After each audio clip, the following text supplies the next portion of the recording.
going on, everybody? Don Martelli with the PR Bunker Podcast. Here today talking to Kyle Flaherty of Cybereason. And he breaks down what the hell an owl has to do with cybersecurity. And yeah, it sounds crazy, but it's absolutely legit. The campaign they're running is fantastic, and the work that they're doing is even more important, so check it out.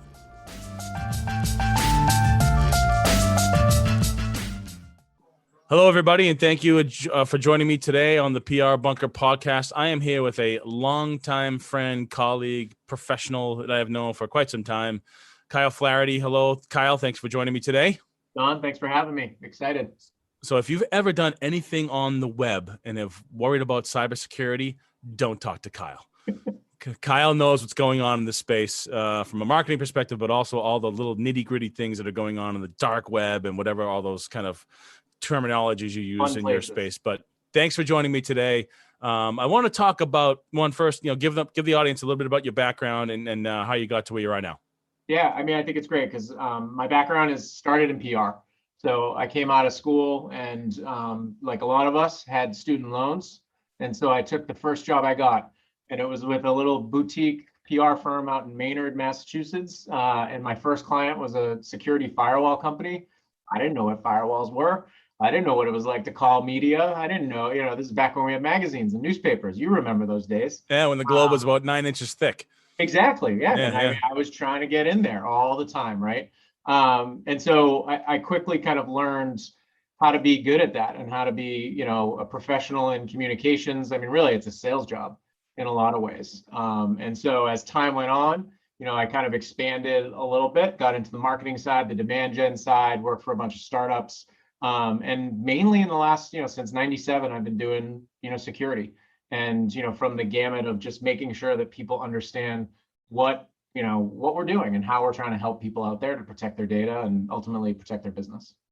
Which is, critical these days, considering the reliance on technology and digital platforms in general, whether it be you and I recording this through Zoom or, AI devices in your home, which I've got about 9,000 of them. You probably have none. Yeah. I have a bunch. I mean, I think this is where the misconception comes in sometimes is there's security and there's privacy, and it's always risk versus reward. So if we want that camera on our Peloton to function, well, that's fine. Like that's a risk that we're willing to take. Or if I want to Nest because it's going to save me $12 a month on my electricity bill, great. I'm going to use it. But I'm going to do little things as well to make sure I'm doing, I'm protecting myself. I think the bigger thing is you look at what's going on with SolarWinds and Hafnium with Microsoft and all, it's the companies. That's the real kind of threat landscape that we should be thinking about. Good point. So what are you doing now? So I am heading up marketing, both from a brand perspective and North America marketing at a company called Cybereason. This is a company that does what's called endpoint detection and response. So really, think of an endpoint. It's your laptop. It's your, it could be your car. It could, it's everything that people look for to get in. The bad guys who are typically government-sponsored, nation-state hackers, China, Russia, etc. All of these things. And so I came on board here in June of 2020, and we've been just for getting the brand out there, kind of repositioning the brand, making sure the world knows about this technology, because it's I've worked for a lot of tech firms, and you guys have represented companies who say, oh, we have the best, we have this, we have, why aren't we in the Wall Street Journal? This company, it literally comes out from the seeds of some of the best technology. They just hadn't done a lot of the marketing end. And so there was that realization, which was great. And Meg O'Leary, who's my CMO, and myself came on board with a bunch of other crazy talented people. And we've just been, we've been taking flight with owls on ads. We've been, repositioning the company to make sure that people know we're here to fight your fight for the defenders. And just up in the game because we believe in what we do. There you go. Typical spin doctor throws in his messaging lines. I love it. Absolutely love it. I have it right in front of me. I always have my brand narrative right there you go. This is the PR bunker, man. This is where spin is allowed, brother. This is what we do. You have it in front of you. Absolutely. Maybe it's me because I'm old, but it's okay. Something that you gotta, whether you're a BDR on the phone, you're a sales guy, you're a PR person. You gotta go. I mean, you can't rely on the media, traditional media, to cover your brand all the time, and you have to rely on these other channels to do so. You plug the owl campaign. That's really what I want to have you spend a couple minutes on the concept behind that. Every time I turn on the TV, that damn owl is scaring the crap out of me. They go, lock everything down, shut every device off, let's shut the lights off, let's bunker down. But in all seriousness, talk to me about why that campaign, why now, purpose, and what are the results you're seeing as a result.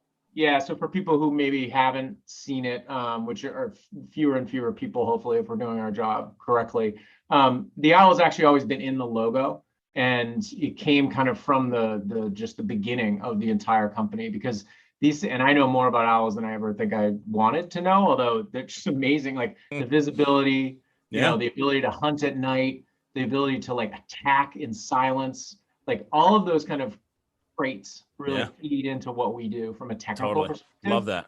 So we wanted to take it. We didn't want to do like brand's not a logo. Brand really is the promise you're making to your customers. So we wanted to take the owl, and then we created a team of defenders.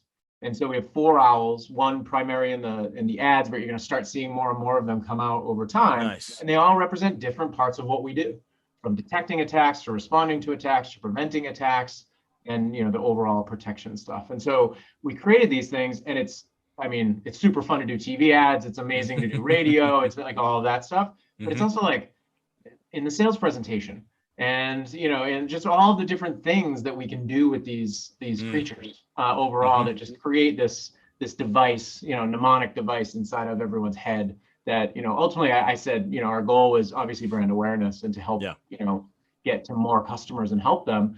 But at the end of the day, I'm like, if someone just says, oh, Rand, you're the damn owl company. Yep. Good.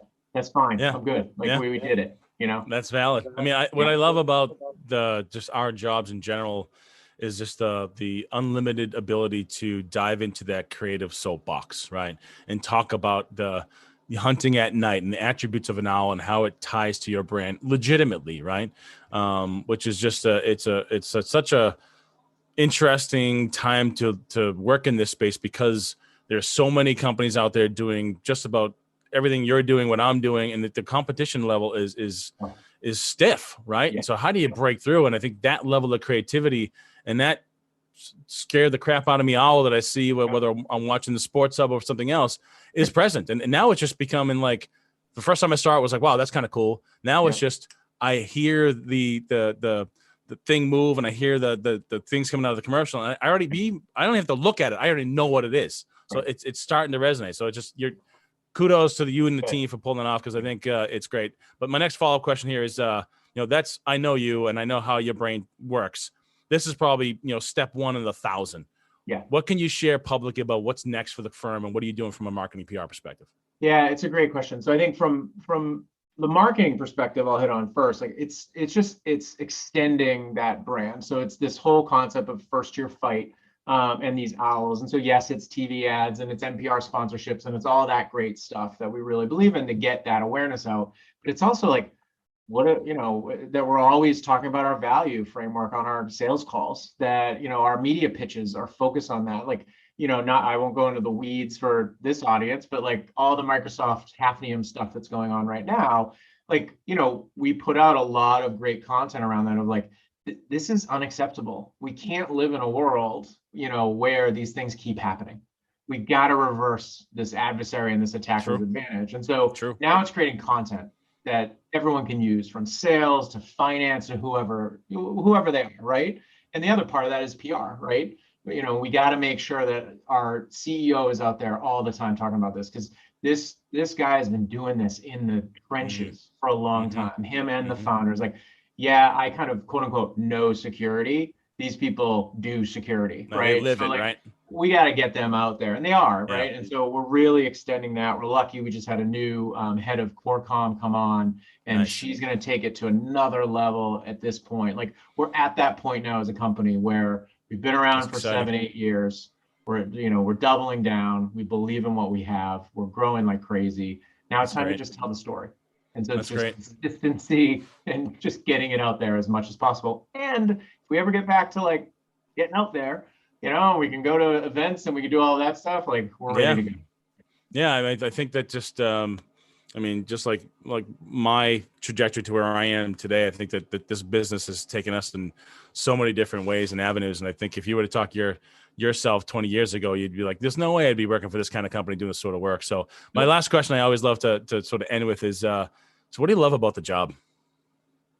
Yeah, that's good. I mean, honestly, and I don't know, maybe everyone answers this way, but it's from the heart and it's true. I mean, it's the people. It's the team that I have. I'm super It's blessed. public relations, right? We deal with the public. Yeah. You got to be a people person. And I'm the most introverted extrovert, or I'm the most extroverted introvert. It's probably that one. Yeah, sure. For those who know me, but I miss seeing them. I miss being with them, but I'm Totally. so lucky too that I've been able to take, I think this is a testament to how fortunate I've been of we have a core group of people on our team that worked with us at our last company in security, right? Nice. Like if you can keep those people together, keep the band together, baby. It's awesome. It just feeds you, man. That gives me the energy to kind of keep going, because it's a slog sometimes. And totally, if you're not the right people, what's the point? Yeah, feeding off that energy is so important. That's good stuff. Yeah. Well, I appreciate you sharing your story with me today and your time. If people want to find out more about the company and what you do, how can they get a hold of you? I mean, you can probably Google Kyle Flaherty Cybereason and you'll find me on all of the different places. You'll probably find my email and my phone number. Text me, call me, email me. I'm here. There you go. Well, I appreciate the time, sir. And then we'll do this again once you have more owls that are in flight. I love it. Sounds good. Thanks for having me. No problem, buddy. Thanks to Kyle Flaherty for joining me on the PR Bunker podcast. I am your host, Don Martelli.